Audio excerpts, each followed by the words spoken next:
In this video, we're going to focus on slipping stitches. Slipping stitches can be worked in a couple of different ways. You can see I've got two columns here. This right-hand column is worked slipping the stitches on the right side with the working yarn on back. The left-hand column is worked on the wrong side with the working yarn in front. Additionally, I've got what look like I-cord columns at the edge of each side of the swatch, and those are also worked as slipped stitches. So I'm going to go ahead and show you first how to work a slipped stitch with the working yarn in back, and then we'll revisit how to work the slipping stitches on the wrong side and slipping multiple stitches at the edge of your work to create an I-cord. So this first column of slipped stitches are worked as a slip one with yarn in back. When we think about front and back of our knitting, we often try to think of it as wrong side and right side, but that's not the case when we talk about slipping stitches and the position of the yarn, which is either yarn in front or yarn in back. What instead you want to think about is the side that's facing you, whether it's the right side or the wrong side, as the front, and the side that is not facing you, whether it's the right side or the wrong side, as the back. So the instructions for this column would be slip one with yarn in back. Now all the time, I shouldn't say all the time, most of the time when you slip a stitch, for a slip stitch in this case, or like this, you want to slip purlwise.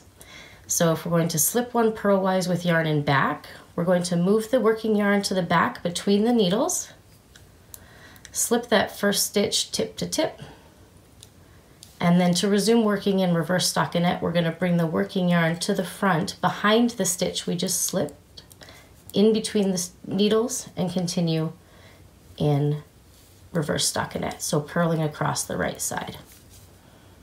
And I'll show you that again. So one more time, to slip a stitch with yarn in back, we're going to move the working yarn to the back, or the side that we are not looking at, between the needles, slip the stitch purlwise, so tip to tip, bring the working yarn behind and through the needles, and ready into position to purl the next stitch.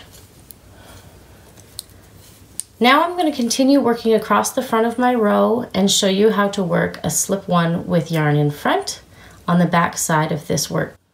So I'm now working on the wrong side. You can see I've got the knit side or the stockinette side facing me. Our column of slip stitches is here, so it's the next stitch that needs to be worked. To process that so that you continue slipping those stitches, you're going to do a slip one with yarn in front.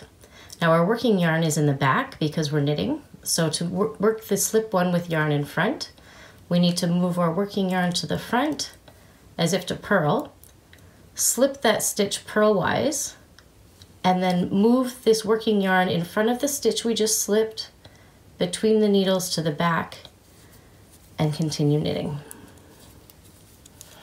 So I think you get the gist of slipping one with yarn in front or with yarn in back.